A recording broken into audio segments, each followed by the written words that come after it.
man. It's just really good to see the city with a lot better energy about it. You know, the team doesn't have the distractions. The community is back together.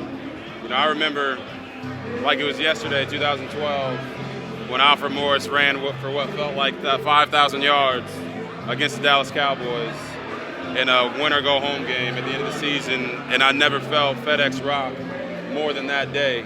And I think the fans are super excited about bringing that back. You know, playing meaningful football, but at the same time, also feeling good about your football team. So I'm excited about that for the team. When did they start to reach out to you and want to get you back in the fold? You know, I got to really give a shout out to my guy, Sam Howell, former teammate. He's done an amazing job with his outreach, getting the alumni back involved. But it was early on in the process. I think when I tweeted out that I had $400 million in funds that are ready to come and be a part of the ownership group, that's when it started. And the group's been amazing. And I've got nothing but great things to say about them and the way they've gone about doing their business. So, like I said, excited about the future. Being around the league for a while now and seeing all of it, how low had this thing gotten and how fast do you think that they get it back? Yeah, you know, I went from here to Cleveland, so it wasn't the greatest experience between the two. But then I had an opportunity to go to Baltimore. And the Baltimore Ravens have an identity. And I think that's something that the Washington Commanders have missed out on for a really long time. You know, play like a Raven means something. What does Washington have that means something like that? So when you say how low had it gotten, it was my experience in Baltimore that made me realize, like, hey, it's not like this everywhere in the NFL. And it starts from the top down. Steve Bisciotti is an amazing owner for the Baltimore Ravens. He's got a great head coach in John Harbaugh, and it all trickles downhill. So now that we have new ownership in place and the way they go about doing their business and rebuilding teams and connecting with the community, I think it's all going to trickle downhill, and that's what you're going to see from the team. So you see the investments in the stadium already and the improvements in the game day atmosphere. I think they understand what the city needs. And yes, they're fans, but they also know how to run the organization in the best way. How did that promo video come about? That was pretty cool. Yeah, you know, it gets pretty busy right around August for college football, NFL with ESPN. So they reached out and said, hey, can you fly up and do this intro video? We don't think there's anybody better suited to kind of do this video. And it was, I'm not gonna lie, it was a struggle to get in and get out with the time constraints, but the editing team did an amazing job putting it all together. Eastern Motors, shout out to them for the car. And I think it turned out really, really well, more on the editing team than it was on me for sure. When did you first see it? Say it again? When did you first get to see it? Honestly, they kept it a secret. So I saw it maybe an hour before it went live, and I had no critiques. I thought it was they did a really good job piecing it together. What did you think about Sam Howell? Say it again? Sam Howell. When did you take the hype video? Oh, when did I tape it? Yeah. 2 weeks ago? 2 weeks ago. Sam Howell. Sam Howell? Listen, man. Slinging Sammy Howell. This guy, I got a chance to cover him at UNC when he was in college. You see the beautiful deep ball. The one thing that people kind of sleep on with Sam is his ability to use his legs. He was a great runner in high school, didn't have to run as much at North Carolina, but his senior year he did because he lost some of his offensive weapons. So I think with the talent around him, Sam Howell can flourish here and be the quarterback one. Give him time to develop and grow, but when you got players like Scary Terry and Jaha Dotson and your tight ends and the running backs, they're going to do what I call, I think you guys heard me say this, HBO. They're going to help a brother out.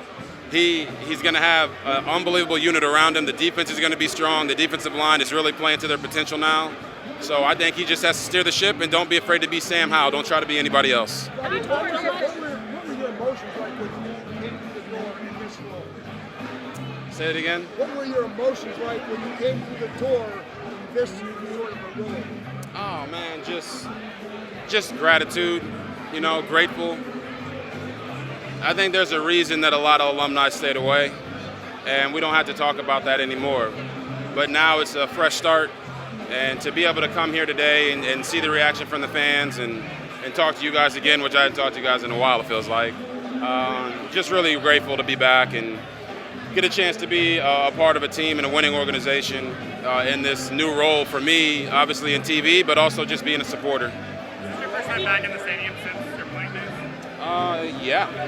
I haven't been back to a game other than the games that I had to play here with the Ravens and the Browns. So first time back. The fan reception's been amazing, and just goes to show you people in person, and that connection is still there with me in the city, and I'm excited about that. Being here as a fan, as a supporter, that 2012 season was a rocket ship, right? Do you have any what might have been thoughts? I mean, we all do, right? Yeah. Every fan at home is saying, what could have happened if I didn't get hurt? But at the end of the day, it was part of the journey. Everything I've been through has been part of the test, and you don't have a testimony without being tested. So I wouldn't take it back for anything. Everyone asked me, would I rather have been drafted somewhere else? No, I wouldn't have, because I wouldn't be here doing what I'm doing today and have this testimony to share. So really grateful for the city. This team changed my life. Whatever way you want to look at that, by drafting me, they set up my family for life, and everything that happened here has made me a better person, a better player when I was playing, and a better man now. So I'm really thankful and grateful, and the only whataboutism is, what if I didn't get hurt? And I know every fan will have that feeling for the rest of their lives, and honestly, I don't blame them, because I feel the same way. Have you talked to Sam Howell much?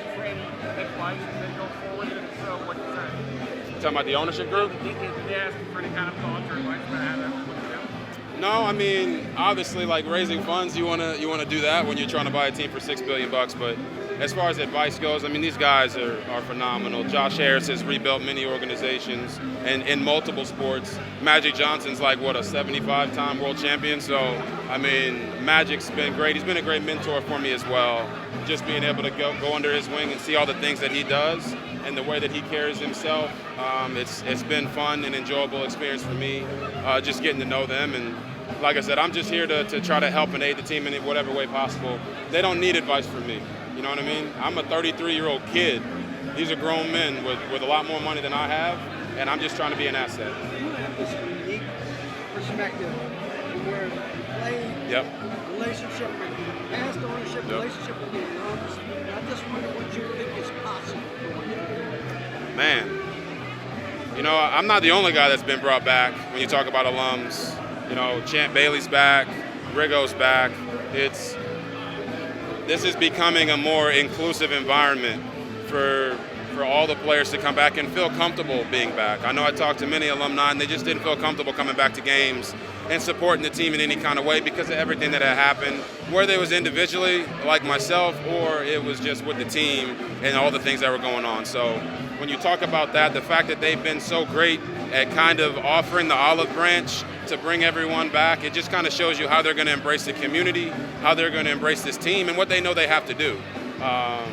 Of course, I know everybody still wants the name to go back, and that's still a big issue, but for this ownership group, they can only look forward and try to do right by the fans now. They can't make up for everything that happened in the past. What do you think of the new name, Commanders? The Commanders? Yeah. I mean, got people calling them the Commies, the Commodores, but at the end of the day, if they win, no one will care about the name. All we want is a winner, and I think that the fans deserve that, and I think Josh Harris is going to give it to them. As an analyst, what do you think of their potential this year? Yeah, like I told them, I think defensively, this team, it has to start there. You've got to shut down the run. You've got to get the ball back to Sam Howell and give him opportunities to continue to grow.